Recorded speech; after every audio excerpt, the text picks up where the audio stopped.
Je passe maintenant à une partie un peu plus technique concernant vraiment le système de ventilation lui-même, sa conception, son installation, l'optimisation d'un système existant. Donc je vais aborder plusieurs éléments importants pour un système de ventilation. Les slides sont un peu détaillés. Je ne vais pas parler de tous les détails qu'il y a sur les slides. C'est plutôt une base pour vous, pour avoir une vue d'ensemble sur ce qui est important pour un système de ventilation et peut-être avoir quelques outils sur base des slides que vous recevrez par la suite pour éventuellement pouvoir discuter, communiquer avec un concepteur, avec un installateur et avoir vous-même un peu conscience de quels sont les éléments qui sont importants à avoir en tête pour un système de ventilation performant. Alors, il y a différentes étapes évidemment pour la conception d'un système de ventilation. On commence évidemment par le débit sur base des réglementations dont j'ai parlé, les 3 réglementations. Donc, c'est le débit de conception, c'est un peu la base. En fonction, si on a besoin d'un petit débit ou d'un grand débit, ce ne sera pas le même système de ventilation. Et donc, sur base de ça, on va choisir un type de système de ventilation. Je vous en ai montré quelques-uns et un type de régulation. Puis il y a toute une partie conception qui est vraiment très importante pour la ventilation, c'est vraiment la base. Et puis sur base de cette conception, ben, l'installateur il va réaliser le montage, le placement des conduits, etc. Un élément qui est important aussi, c'est après l'installation, c'est la mise en service. C'est le réglage des débits, la mesure des débits. Donc ça, c'est quelque chose, vous, en tant que maître d'ouvrage, vous devez vraiment demander, exiger d'avoir une réelle mise en service de l'installation, une mesure des débits pour bien savoir quel débit on a à quel endroit. C'est pas par magie qu'on a ces débits, ça doit vraiment être réglé. Et puis enfin, il y a des questions du système de ventilation dans son utilisation et de son d'entretien, mais que je n'aborderai pas ici. Alors au niveau de la conception, ben, il y a différentes contraintes, et donc la conception d'un système de ventilation, c'est un peu un compromis entre ces différentes contraintes. Euh, dans les conduits de ventilation mécanique, ben, on va limiter la vitesse de l'air. Ça veut dire qu'on va parfois avoir des gros conduits pour limiter la génération de bruit du flux d'air dans les conduits. On va aussi limiter les pertes de pression. Donc les pertes de pression, c'est la résistance que à laquelle l'air est confronté par frottement dans les conduits, dans les grilles, etc. Ben, limiter cette perte de pression, c'est limiter l'effort qui doit être fourni par le ventilateur et donc la consommation électrique. Il y a des questions d'encombrement aussi. Donc les deux éléments précédents vont plutôt avoir tendance à augmenter la taille des conduits, mais en termes d'intégration, en termes architectural, on a plutôt des contraintes pour limiter l'encombrement. Donc c'est un compromis à trouver entre les deux. Ensuite, il y a des éléments très importants par rapport à la position des bouches et des diffuseurs dans les espaces. Si on a un grand bureau paysager, ben, il faut s'assurer que l'air est réparti correctement dans ce bureau. Donc il y a des éléments par rapport à ça. Il y a des questions de facilité d'entretien et puis finalement, le compromis, au final, c'est aussi une question de coût. Alors, pour la conception de la partie mécanique, il y a 3 éléments qui sont vraiment très importants. C'est l'emplacement du groupe de ventilation, que ce soit un système C ou un système D, avec un certain nombre de contraintes qui sont liées spécifiquement à cet emplacement du groupe de ventilation. Je vais y parler juste après. Il y a le dimensionnement des conduits, donc ça c'est vraiment très important pour l'acoustique et donc pour limiter le bruit généré par le flux d'air, mais aussi pour limiter la consommation d'énergie. Et enfin, il y a la sélection du ventilateur ou du groupe de ventilation adapté au système. Alors au niveau de l'emplacement du groupe de ventilation, que ce soit un système C ou un système D, on va toujours essayer de prévoir de placer ce groupe dans un local technique fermé. Dans un bâtiment existant, c'est pas toujours évident, mais cette machine avec les ventilateurs fait quand même un peu du bruit, donc idéalement on va le placer dans un local technique fermé, qui sera de préférence central par rapport aux locaux à desservir pour limiter la longueur des conduits donc limiter l'impact, l'encombrement dans le bâtiment, mais aussi limiter donc la consommation d'électrique via les paires de charges dont j'ai parlé.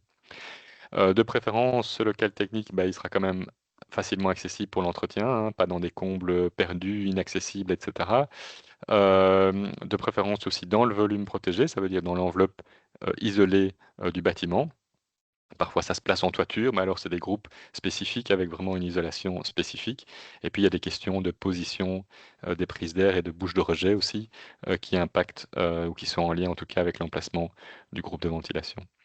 Alors, pour l'acoustique, ben, c'est vraiment essentiel d'avoir des silencieux qui sont directement à la sortie du groupe de ventilation, que ce soit un petit groupe de ventilation avec des silencieux plutôt, comme on le voit ici sur la gauche, qui sont encore limités en encombrement. Dans des systèmes plus grands, on va avoir des silencieux avec des débits qui sont prévus pour des débits plus grands, donc des silencieux avec des baffles comme ceci.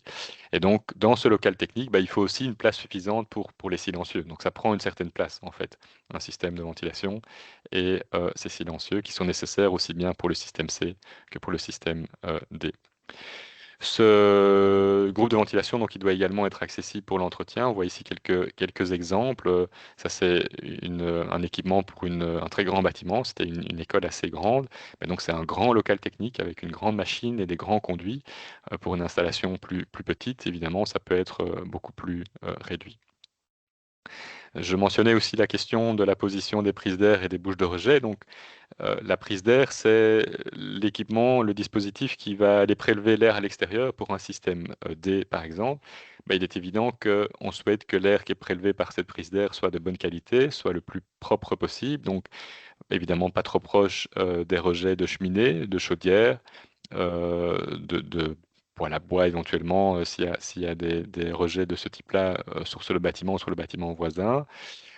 Mais aussi suffisamment éloigné du rejet du système de ventilation pour éviter une recirculation. Donc ça, c'est des éléments qui sont des contraintes au niveau de la conception, qui occasionnent aussi les compromis au niveau du coût, mais qui sont vraiment essentiels pour éviter de recirculer de l'air pollué.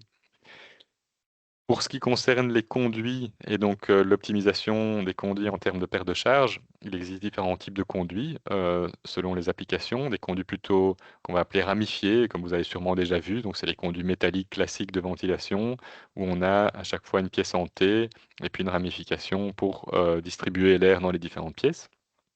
Pour des plus petites installations, il existe également des conduits avec des collecteurs, c'est-à-dire qu'on a un conduit vers une bouche et tous ces conduits sont connectés à un collecteur, comme on le voit ici sur la photo de droite. Donc les deux systèmes sont possibles, mais donc derrière ça, il y a vraiment une attention, un calcul et un dimensionnement pour limiter les pertes de charge. Il y a notamment un certain nombre de conduits qui sont prévus pour être encastrés dans les chapes, par exemple, en construction neuve, qui sont de forme aplatie ou qui sont de diamètre très petit. Avec ce type de conduit, il faut vraiment faire très attention. Ça peut être tentant pour gagner de la place, pour limiter l'encombrement, mais on a des pertes de charge qui sont généralement beaucoup plus élevées avec ces types de conduits, ce qui occasionne des consommations électriques plus importantes et surtout, généralement, du bruit également plus important. Alors, ici, c'est un graphique peut-être pour donner un petit peu des ordres de grandeur de quel diamètre de conduit on parle. Le conduit qui arrive par exemple dans un bureau, eh bien, pour ces critères acoustiques dont j'ai parlé, on conseille de limiter la vitesse de l'air dans les conduits à par exemple 1,5 ou 2 mètres par seconde. Et donc, pour avoir un débit, donc souvenez-vous les ordres de grandeur, hein, on était à 25, 22, 25 mètres cubes par personne dans les réglementations. Si j'ai un bureau avec trois personnes, je suis ici autour de 60, entre 60 et 90. C'est un conduit qui a un diamètre de l'ordre de 125 mm de diamètre. Donc, c'est pas un tout petit conduit. C'est quand même déjà un conduit important. Pour les débits plus importants, on a encore des conduits plus importants. Et donc, il faut le savoir, il faut le prévoir, et ça ne s'improvise pas. Il y a ensuite un certain nombre de conduits qui doivent être isolés, notamment avec le système D, mais aussi certains conduits avec le système C. Je n'entre pas dans les détails ici, mais donc c'est aussi important de limiter, par exemple, la longueur des conduits entre le groupe de ventilation et l'extérieur, parce que ces conduits doivent être isolés. Il y a différentes solutions pour isoler ces conduits, mais tout ça a un coût. Donc, il y a de nouveau des aspects d'optimisation et de compromis à avoir avec les installateurs ou les bureaux d'études qui travailleront avec vous pour effectivement limiter la longueur de ces conduits à isoler et choisir les bonnes techniques d'isolation et en tout cas surveiller que ce soit aussi correctement isolé. Donc ça, c'est ici mon objectif, c'est de vous donner un peu une vue d'ensemble sur les différents éléments clés d'un système performant. Il y a des questions ensuite éventuellement de filtration. Euh, à la base, pour un système D, par exemple, on a des filtres toujours avec ce système qui ont comme minimum, euh, comme objectif, de protéger le système contre l'encrassement, de protéger les ventilateurs, de protéger les changeurs de chaleur contre l'encrassement. Mais en milieu urbain, par exemple, ou pour un public peut-être sensible à certains polluants ou à certaines, par exemple au pollen ou aux particules fines, on peut avoir la volonté de filtrer, pardon, davantage l'air neuf. Donc ça, c'est possible avec le système D. Et donc, il y a notamment, par exemple, des filtres à poche ici qui sont possibles avec ces systèmes pour finalement éliminer un certain nombre de polluants, de particules fines, de pollen, etc. Dans l'air extérieur. Mais donc voilà, c'est aussi des choix qui sont réalisés au niveau de la conception. Ensuite, je l'ai déjà un peu dit tout à l'heure, on associe parfois ventilation avec économie d'énergie parce que c'est une installation technique du bâtiment, parce qu'il y a des questions de performance énergétique, de PEB, etc. Mais il ne faut pas oublier que la ventilation en soi ne permet pas par elle-même d'économiser l'énergie. La ventilation a toujours un impact énergétique. On fait rentrer de l'air neuf dans le bâtiment, on évacue de l'air chauffé. Il y a des ventilateurs qui consomment de l'électricité, donc il y a évidemment un impact énergétique. Mais la bonne nouvelle, c'est qu'on peut limiter cet impact énergétique avec différentes solutions. Euh, donc il y a d'abord un impact sur le chauffage, et pour limiter cet impact sur le chauffage, on peut choisir la récupération de chaleur, donc avec le système D, comme je vous l'ai montré il y a quelques minutes. On peut aussi contrôler le débit et faire varier le débit en fonction de l'occupation. Ça, c'est ce qu'on appelle la ventilation à la demande. Je vais en parler juste un petit peu après. Et puis pour ce qui concerne la consommation électrique du système mécanique, là, les éléments clés, c'est une conception de réseau performante avec peu de pertes de charge. Donc, c'est lié au dimensionnement des conduits dont j'ai parlé, le choix du ventilateur et également la régulation des débits. Alors au niveau de la récupération de chaleur, je vous ai expliqué le principe de la récupération de chaleur tout à l'heure. Ici, vous avez maintenant des photos, des images. Donc ça, typiquement, c'est un échangeur de chaleur. On le voit sur le schéma ici. Donc c'est un système dans lequel il y a toutes des lamelles et donc les espaces entre les lamelles sont bien spécifiquement soit pour le flux d'alimentation, soit pour le flux d'extraction. Et c'est dans la longueur de cet échangeur entre les lamelles que se passe la récupération de chaleur. Ça, ce sont des échangeurs à plaques. Il existe également des échangeurs à roues. Le principe ici est un petit peu différent, mais de nouveau, il y a l'air qui passe dans un matériau et qui transfère sa chaleur à ce matériau. Et puis, la chaleur est à un autre moment du cycle relarguée à l'air neuf. Les échangeurs à roues, leur intérêt, c'est qu'ils permettent également de récupérer l'humidité de l'air. Et donc, dans les espaces où on a éventuellement peu de sources d'humidité, comme des bureaux, des salles de réunion, ça permet d'éviter d'avoir de l'air trop sec en hiver. Donc, c'est un élément que vous pouvez avoir en tête également. Alors, je le disais, donc une autre solution pour limiter l'impact énergétique sur le chauffage, c'est d'avoir une bonne régulation des débits. Donc, on a vu dans les réglementations, il y a des débits qui sont exigés en fonction du nombre de personnes, mais il se peut que le local, le bâtiment, ne soit pas occupé en permanence avec le maximum de ces personnes. Et donc, une solution intéressante, c'est d'avoir un système qui permet d'adapter le débit en fonction des besoins réels. D'abord, en fonction de l'occupation. Si on n'a pas d'occupant, on n'a pas besoin de ventiler, on peut réduire le débit. Et donc là, il y a différentes solutions qui existent. Une programmation par horloge, ça c'est le moins cher, le plus simple. On peut aussi avoir des capteurs CO2, par exemple, qui vont vraiment contrôler. C'est directement le capteur CO2 qui va contrôler le débit du système de ventilation. D'autre part, on peut aussi avoir des régulations qui sont basées sur les polluants.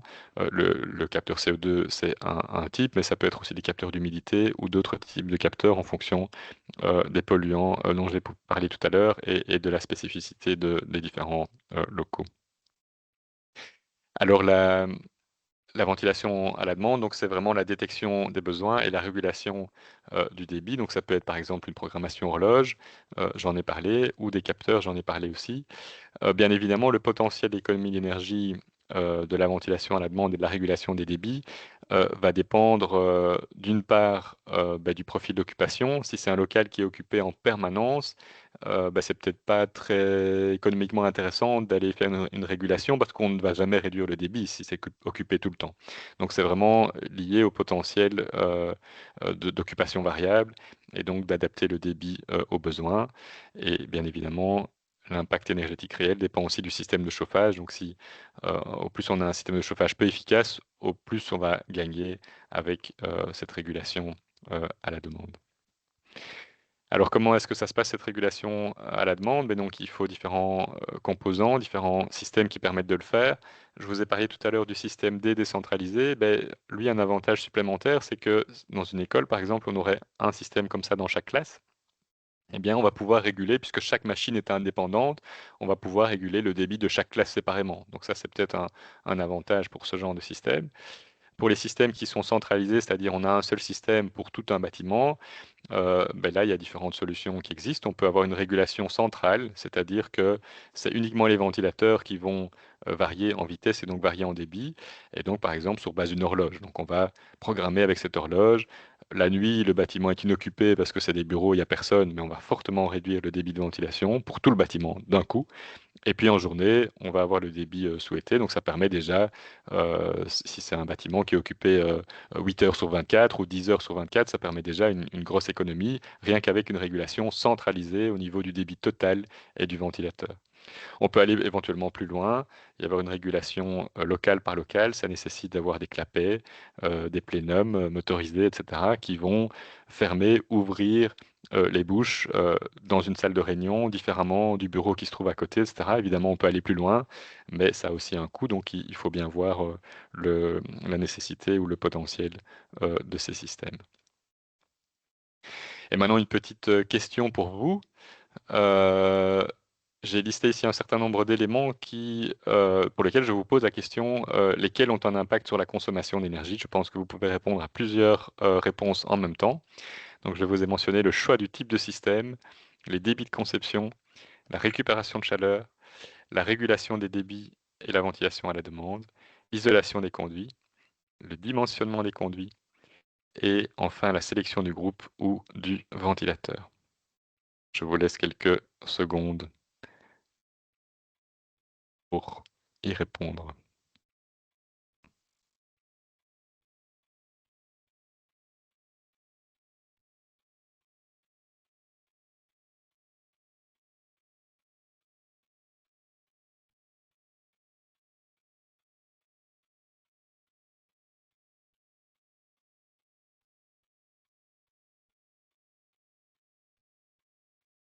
Je peux déjà peut-être un peu commenter. Donc, il y a pas mal de réponses un peu partout. C'est plutôt bon signe. Il y a certaines réponses qui viennent plus en avant, notamment le choix du système et la récupération de chaleur, qui ont effectivement un impact important, notamment la récupération de chaleur sur le potentiel d'économie d'énergie. Mais en fait, tous ces éléments ont un peu ou beaucoup d'impact sur la consommation d'énergie. Donc, y compris, par exemple, le dimensionnement des conduits, parce que le dimensionnement des conduits va avoir un impact sur ce que j'ai dit, les pertes de charge, donc c'est la résistance que l'air va subir dans le flux d'air. Et donc, c'est un impact sur l'effort que doit fournir le ventilateur et donc sur sa consommation électrique. Donc, même jusqu'à ces éléments de conception de dimensionnement, il y a également un impact énergétique. Donc, effectivement, c'est un compromis par rapport à l'encombrement, mais c'est pas pour rien que les conduits de ventilation prennent de la place. C'est notamment aussi pour en limiter la consommation électrique des systèmes mécaniques. Voilà, je vais